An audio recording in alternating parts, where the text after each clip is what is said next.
बिस्मिल्लाहिर्रहमानिर्रहीम। अस्सलाम वालेकुम नाज़रीन। साहिवाल के कम्प्रीहेंसिव स्कूल फंड्स में गबन की संगीन शिकायत पर एजुकेशन अथॉरिटी ने ऑडिट का फैसला कर लिया है। हमारे नुमाइंदा खसूसी काशिफ सईद के मुताबिक हेडमास्टर मोहम्मद इस्लाम ने स्कूल फंड से मुबैना तौर पर रकूम निकलवा कर खुर्दबुर कर ली हैं। जाली बिलों का राज इफ्शा होने पर सोलंग भी लगवा दिया गया। इस हवाले से पेरेंट्स एसोसिएशन का कहना है कि स्कूल को बदउनवान अनासर से पाक किया जाए। नाज़रीन, आपको बताते चलें कि शहर का बेहतरीन तलीमी इदारा गवर्नमेंट कम्प्रीहेंसिव हाई स्कूल इन दिनों बद इंतज़ामी के हाथों तेज़ी से तनज़्ज़ुली का शिकार है। इंतज़ामी सलाहियतों से नाआशना अब्दुल सलाम की तैनाती ने जहां स्कूल के माहौल को कशीदा कर रखा है, वहीं मालियाती बदउनवानियों ने इदारा की साख को नाकाबिले तलाफी नुकसान से दो चार कर रखा है।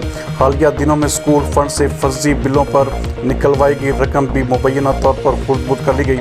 मीडिया की निशानदही पर स्कूल में सोलंग लगवा कर खाना पूरी की गई, जबकि चीफ एग्जीक्यूटिव एजुकेशन अथॉरिटी ने मुबैना करप्शन की इतलात पर स्कूल फंड्स के मुकम्मल ऑडिट का फैसला करते हुए हिदायत जारी कर दी हैं। सदर पेरेंट्स एसोसिएशन महर हसन अब्दुल्ला और अवामी व समाजी हलकों ने कमिश्नर एहसन वहीद और डिप्टी कमिश्नर जीशान जवेद से स्कूल को बदउनवान अनासर से पाक करने का मुतालबा किया है।